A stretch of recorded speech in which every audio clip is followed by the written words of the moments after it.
I was commissioned to investigate a data breach from the public inquiry which is being held into circumstances surrounding the resignation of the Commissioner of Police, Ian McGrail. As part of that investigation, today we have arrested a 56-year-old man for a number of offences. This relates to misconduct in public office, conspiracy to obtain unlawfully access to computer material, and other data protection offences. I am not in a position at this moment to confirm who that individual is because he is currently in custody.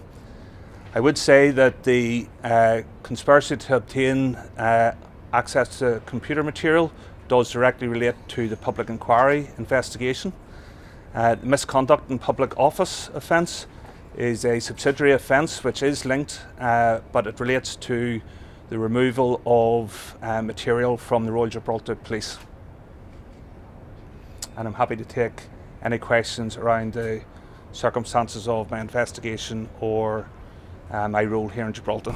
Is that removal, the alleged removal of material from the Royal Gibraltar Police's inquiry office?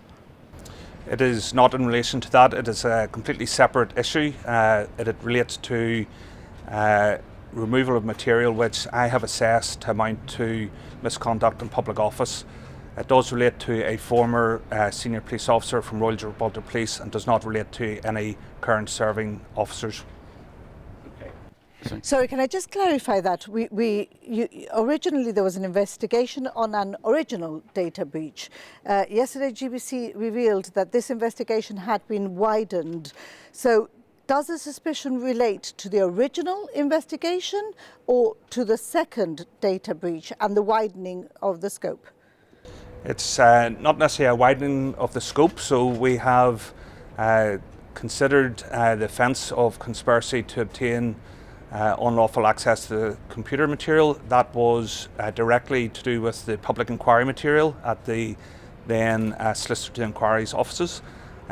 As a result of inquiries made through that investigation, I have had then further concerns and have asked for my investigation to be widened to draw in my concerns, in which that was granted. That has led me to suspect a former senior police officer of misconduct in the public office because the act in question took place during the time when he was a serving police officer.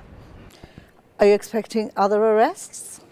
Obviously the investigation is ongoing and I wouldn't like to comment as to where the investigation will take us, but we will go wherever the investigation requires to go, and that is the remit that I've been given by the Governor, that I have full access to take whatever action I feel is appropriate as a senior investigating officer.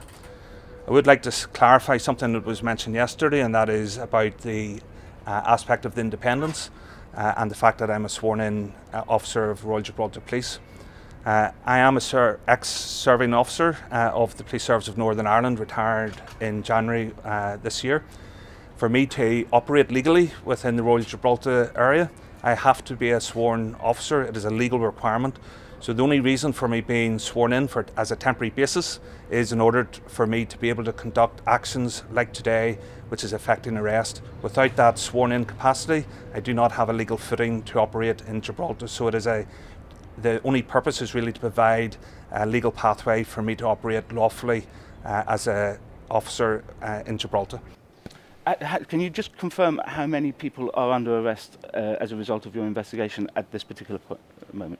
So we did arrest 2 people initially at the time, or I say we, the investigation team did, back when the data breach from the inquiry was mentioned. Those people, 2 of the 3 people that are suspected, are on bail at the minute for those offences, and this would be then a 3rd person that has been arrested in total. Okay. And specifically on the issue of the inquiry, after the initial data breach, Sir Peter Openshaw, the chairman of the inquiry, commissioned his own investigation into that data breach, and at the last hearing he was due to have given an update on that, but refrained from doing so because of concerns that the RGP, I assume yourself, had raised about the possible impact that it could have on a criminal process. Do you have any concerns about the impact that the inquiries, investigations could have on any future criminal process that could arise from these arrests? As one would imagine, I have worked closely with the public inquiry legal representatives, and I've made my representations to them known, and they have fully complied with them, and therefore I have no concerns around any actions that the inquiry has taken, and has been those actions have been done in conjunction with me, and there is no concern surrounding anything that they have done. But going forward is my point. I mean, can this inquiry proceed while your investigation is proceeding, given that people are under arrest and could potentially face charges? Whether the inquiry can proceed in what manner is a matter entirely for the Commissioner of the Inquiry or the Chair of the Inquiry, and is not a matter for me. I will appropriately keep the inquiry informed as to progress of the investigation, and those decisions can be taken by them. And in terms of the arrests, because normally when you have arrests you expect charges to follow, who actually does the paperwork now? Is this handed over to the Royal Gibraltar Police? No, it will not be handed over to Royal Gibraltar Police. The act of investigating crime, the responsibility for criminal investigations in Gibraltar can only sit with the Commissioner of Police ultimately. He has delegated me full authority to take whatever action I can. I do not discuss the investigation with the Commissioner outside the circumstances where I need to keep him informed for consequence management. So I have had a conversation both this morning to inform him that I have conducted an arrest and that he needs to manage the workings out of that. But I do not discuss the intricacies or where my investigation is going with him. I report operationally to the Governor of Royal Gibraltar, or the Governor of Gibraltar is who I report to regarding the investigation, and I keep the Commissioner informed of any consequences that he needs to be mindful of, and that is the reporting governance of the investigation. It's a high-profile arrest. Can we expect charges to follow? I think we will consider the evidence that we obtain. We arrest somebody to obtain evidence by questioning, and at the end of that process that I will consult with the Director of Public Prosecutions, and we will assess the evidence before us that we have managed to obtain, and that decision will be taken at the appropriate time of the investigation. Yesterday we mentioned an RGP office in Secretary's Lane. What role does that play in the investigation and in the arrests? None.